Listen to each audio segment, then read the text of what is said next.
मतदारसंघात भाजपमध्ये बंडखोरी, भाजपची डोकेदुखी वाढली। भंडारा गोंदिया लोकसभा मतदारसंघात भाजपकडून भंडारा नगर परिषदेचे अध्यक्ष सुनील मेंढे यांनी अर्ज दाखल केला असून भाजपमध्ये बंडखोरी मोठ्या प्रमाणात झाली आहे। माजी खासदार डॉक्टर खुशाल बोबसे आणि भाजप किसान मोर्चा प्रदेश उपाध्यक्ष राजेंद्र पटले यांनी उमेदवारी अर्ज दाखल केल्याने भाजपची डोकेदुखी वाढली आहे। भंडारा गोंदिया लोकसभा मतदारसंघ चर्चेत असून राष्ट्रवादीचे नेते प्रफुल्ल पटेल या मतदारसंघातून लढणार असल्याचे बोलले जात होते। मात्र सगळ्या राजकारणी लोकांचे गणित चुकीचे ठरवत राष्ट्रवादीने उमेदवारी नाना पंचबुद्धे यांना दिल्याने चर्चेला उधाण आहे। सर्व पक्ष आम्ही लोकसभा जिंकू अशी दावेदारी करत आहेत, तर बसपाकडून डॉक्टर विजया नांदुरकर यांनी अर्ज दाखल केल्याने लढत पाहायला मिळण्याची शक्यता आहे। श्री सुनील मेंढे यांनी आता उमेदवारी अर्ज दाखल केला आहे। उमेदवारी अर्ज दाखल करताना भंडारा गोंदिया आणि परिसरातनं 25,000 कार्यकर्ते आज समर्थनार्थ या ठिकाणी दाखल झाले आहेत आणि भंडारा गोंदिया ही लोकसभा मागच्या वेळी आम्ही थोड्या मतांनी हरलो। यावर्षी ही लोकसभा 11 एप्रिलच्या मतदानात ही लोकसभा रेकॉर्ड ब्रेक मताने आम्ही जिंकणार आहोत आणि सुनील मेंढे हे प्रचंड बहुमताने विजयी होतील अशी जनतेची आणि आमच्या सर्वांची त्या ठिकाणी अपेक्षा आहे।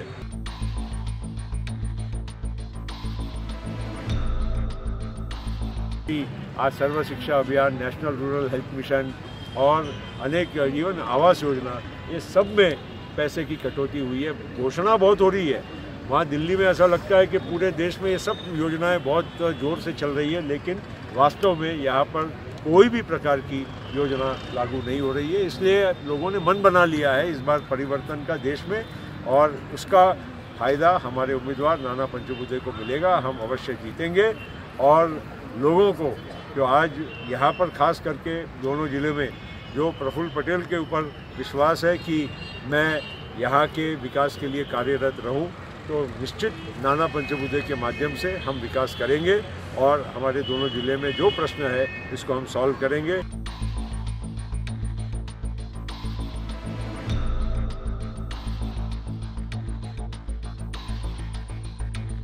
मला वाटतं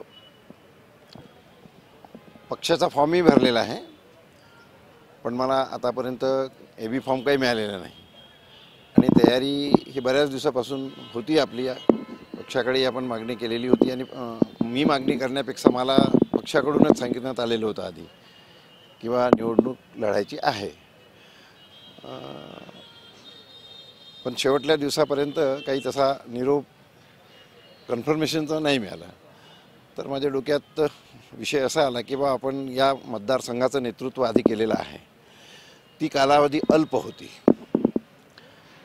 VP सिंग आणि चंद्रशेखरचं जे सरकार आहे ते त्यावेळेस लवकर डिझॉल्व झालेलं होतं आणि त्याच्यामुळे या लोकसभा क्षेत्रामध्ये जे काही आपल्याला ज्या दिशेनं काम करायचं मनात मनशा होती तर ती अपूर्ण राहिलेली होती आणि आता त्यामुळे आता मी विधानसभेमध्ये नाही आहे, यामधल्या 10 वर्षात आपण कुठली निवडणूक लढवली नाही, तर मला असं वाटतं की बा या क्षेत्राचं नेतृत्व आणि साधारणतः OBC हा विषय घेऊन मी साधारण पूर्ण देशात फिरतो आहे, कारण की आता सध्या राष्ट्रीय OBC महासंघाचा कार्याध्यक्ष आणि पॉलिटिकल कोऑर्डिनेटर समन्वयक म्हणून काम करतो आहे।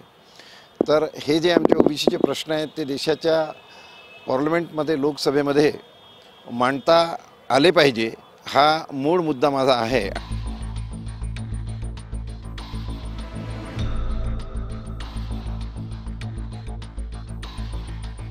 जिल्ह्यातील भाजपामध्ये बंडखोरी करत किसान मोर्चा प्रदेश उपाध्यक्ष राजेंद्र पटले यांनी अपक्ष अर्ज भरला असून भाजपचे माजी खासदार डॉक्टर खुशाल बोबसे यांनीही अर्ज दाखल केल्याने भाजपची डोकेदुखी वाढली आहे।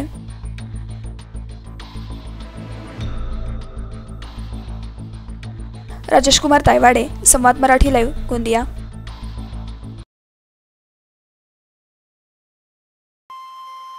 श्री गणपती संस्थान महड, तालुका खालापूर, जिल्हा रायगड। श्री वरद विनायकाच्या भक्तांसाठी भक्त निवासाची सोय, स्वच्छता आणि 24 तास गरम पाणी, CCTVची नजर, आगाऊ नोंदणीसाठी संपर्क करा 02192 26 69 12 72 76 47 38 54.